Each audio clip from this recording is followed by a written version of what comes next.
Bonjour.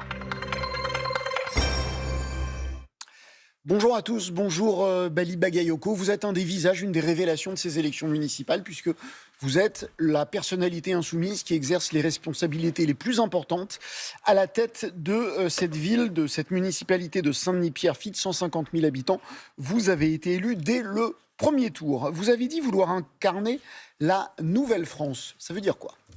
La Nouvelle-France, c'est celle, en fin de compte, qui ne demande plus d'être en fait des Français à part entière. Donc la Nouvelle-France, ce sont des enfants de la République qui ont grandi dans les quartiers populaires et qui souvent ont été stigmatisés, souvent ont été relégués et qui, plutôt que de se plaindre, n'ont eu de cesse que de travailler. Il est vrai sur Saint-Denis, mais il est vrai aussi dans le Val d'Oise, il est vrai aussi, y compris parfois dans l'ensemble des départements de Seine-Saint-Denis.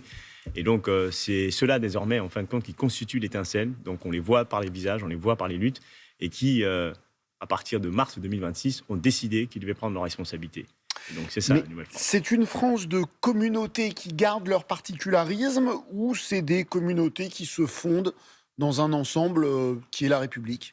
Nous sommes pleinement et entièrement dans la République, et nous sommes la République. Liberté, égalité, fraternité, et nous y sommes d'ailleurs beaucoup plus fidèles que tous les tenants du Rassemblement national. Et donc nous assumons ce que nous sommes, c'est-à-dire des héritiers à la fois de l'immigration, mais aussi ouvrières, avec des parcours singuliers, et avec y compris des parents qui ont beaucoup fait pour notre France, notre chère France. Et donc c'est la raison pour laquelle nous assumons ce terme de Nouvelle-France. Alors c'est pas en termes de nouveauté, parce que nous existons. Aujourd'hui, ce qui est nouveau, c'est une dynamique aujourd'hui qui est vraiment assumée avec des enfants de la République qui ressemblent forcément, je veux dire, à la France telle qu'elle est, c'est-à-dire métissée, et qui désormais ne s'invitent plus, en fin de compte, je veux dire, à attendre que l'on leur donne des responsabilités. Ils prennent leurs responsabilités, et je trouve que c'est ça qui est déterminant. Vous avez dit vouloir faire de Saint-Denis la capitale de l'insoumission. Ça veut dire quoi ? Ça veut dire que Saint-Denis doit être un laboratoire de ce que pourrait être l'exercice du pouvoir par la France insoumise au niveau national ? Très clairement, Saint-Denis et Pierrefitte, d'ailleurs, sur Seine. Et donc, d'ailleurs, je tenais vraiment à vous remercier parce que vous faites partie de celles et ceux qui n'oublient jamais Pierrefitte sur Seine. Donc, je suis le maire de la ville de Pierrefitte et de Saint-Denis.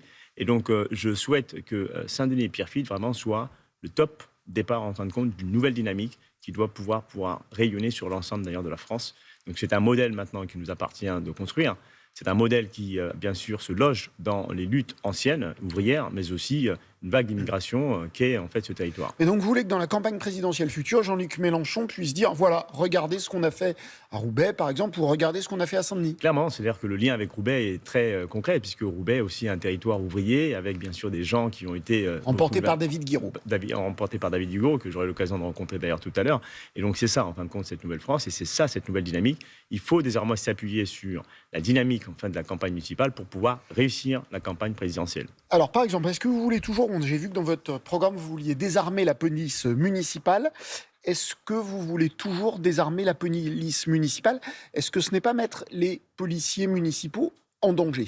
Non, j'ai eu d'ailleurs l'occasion de rencontrer l'ensemble des policiers municipaux il y a maintenant, d'ailleurs hier et avant-hier, à la fois pour leur témoigner de ma reconnaissance, sur le travail bien sûr qu'ils accomplissent. Et vous allez les désarmer ? Et nous allons rentrer dans un processus de désarmement, mais ce n'est pas l'urgence. Quand je parle de désarmement, c'est d'abord le LBD. Le LBD qui est véritablement une arme, du coup, qui celui-ci est très peu contrôlable. Ensuite, pour ce qui est... Donc les lanceurs voilà, les lanceurs, en fait, de balles, donc, du coup, qui ont des conséquences dramatiques, en fin de compte, sur... Donc d'abord les LBD, mais les armes à feu, les armes pour à feu, l'instant, ils vont les garder ? Nous les gardons avec un processus de désarmement. Et donc ça passe d'abord par la définition d'une doctrine. Nous allons piano. Nous posons en fait un cadre... On a l'impression que vous reculez un peu là-dessus. Non, c'est que nous sommes pragmatiques. On ne gère pas une ville de 150 000 habitants comme une ville de 2-3 000 habitants. La police municipale, avant 2020, n'était pas armée. Donc nous considérons que si nous devons aller dans un processus de désarmement, c'est un processus... Parce que de nombreux maires de banlieue disent des polices municipales non armées, on n'arrive plus à recruter, personne n'est candidat parce que c'est trop dangereux. Mais il y a aussi... C'est vrai, vous dites que c'est vrai. Non, c'est vrai d'une partie, mais il y a aussi... Alors comment vous 47%. dites c'est vrai, vous dites c'est vrai, on n'arrive pas à recruter si les policiers municipaux sont désarmés, et pourtant vous voulez désarmer, il y a une contradiction. Il y a deux choses, il y a à la fois ne pas courir en fin de compte avec la logique sécuritaire, la preuve, le maire qui a été battu, c'est celui, bien sûr, qui s'est posé, en fin de compte, Mathieu Hanotin, en logique sécuritaire, avec pas loin de 40% d'augmentation du budget, 20 millions d'euros injectés, et pourtant a été battu. Donc, ce qui veut dire que les électeurs ont bien compris, en fin de compte, qu'ils ne vont pas juste se laisser séduire par une logique sécuritaire, qu'ils veulent aussi, à un moment donné, qu'on réponde à des préoccupations essentielles, c'est-à-dire d'urgence sociale. Et donc, je pense qu'il faut qu'on traite les deux, l'urgence sociale, et bien sûr, une police municipale forte, de proximité, en maintenant les effectifs. Donc ça, c'est prévu. Et en revanche, la question du désarmement, c'est un processus, c'est pas immédiat. Donc c'est pas pour tout de suite, c'est Non. compris.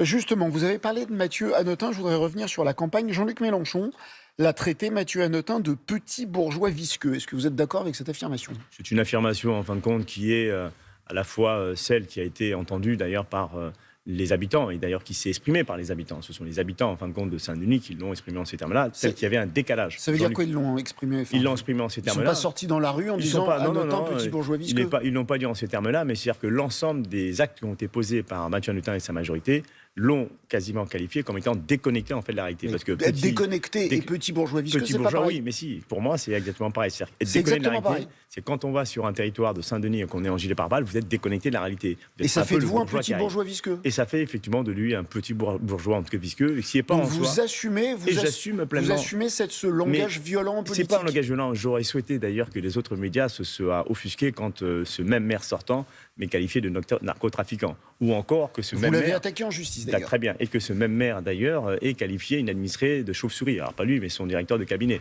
Bon voilà, donc soyons un peu sérieux. Ce message qui a été envoyé par Jean-Luc, en fin de compte, est vraiment anecdotique par rapport à l'ensemble des violences qui ont été faites par Mathieu Hanotin. On peut avoir des oppositions, voire des oppositions violentes, mais est-ce qu'il est nécessaire de s'insulter pour revendiquer une singularité ? Non, je pense qu'il n'est pas nécessaire et c'est la raison pour laquelle dans notre campagne nous avons fait le choix vraiment d'être très concentrés en fait sur le programme. Nous n'avons eu de cesse que d'appeler en fin de compte, je veux dire, à l'apaisement. Nous avons répliqué parfois parce que c'était nécessaire, parce que combien même nous sommes dans une campagne extrêmement parfois violente, mais nous sommes quand même des gens qui souhaitons être dignes parce que nous nous adressons plutôt aux électeurs. Et ce qui est certain, c'est que nous n'allons pas non plus nous laisser, entre guillemets, contrarier par certains propos. Voilà, donc c'est une campagne qu'il faut désormais mettre de côté. C'est-à-dire que maintenant, il y a une séquence électorale désormais qui est terminée, où la seule mobilisation que nous allons avoir, c'est de répondre aux préoccupations des habitants de Saint-Denis et de Pierrefitte. Bali Bagayoko, invité des nouveaux maires de Saint-Denis. Pierrefitte, invité des 4V. Merci beaucoup. Très bonne journée à tous. À vous, Maya. Merci à tous les deux. Merci Vivien Fonvieille et Katia Tia pour la co-interprétation de cette interview en langue des signes.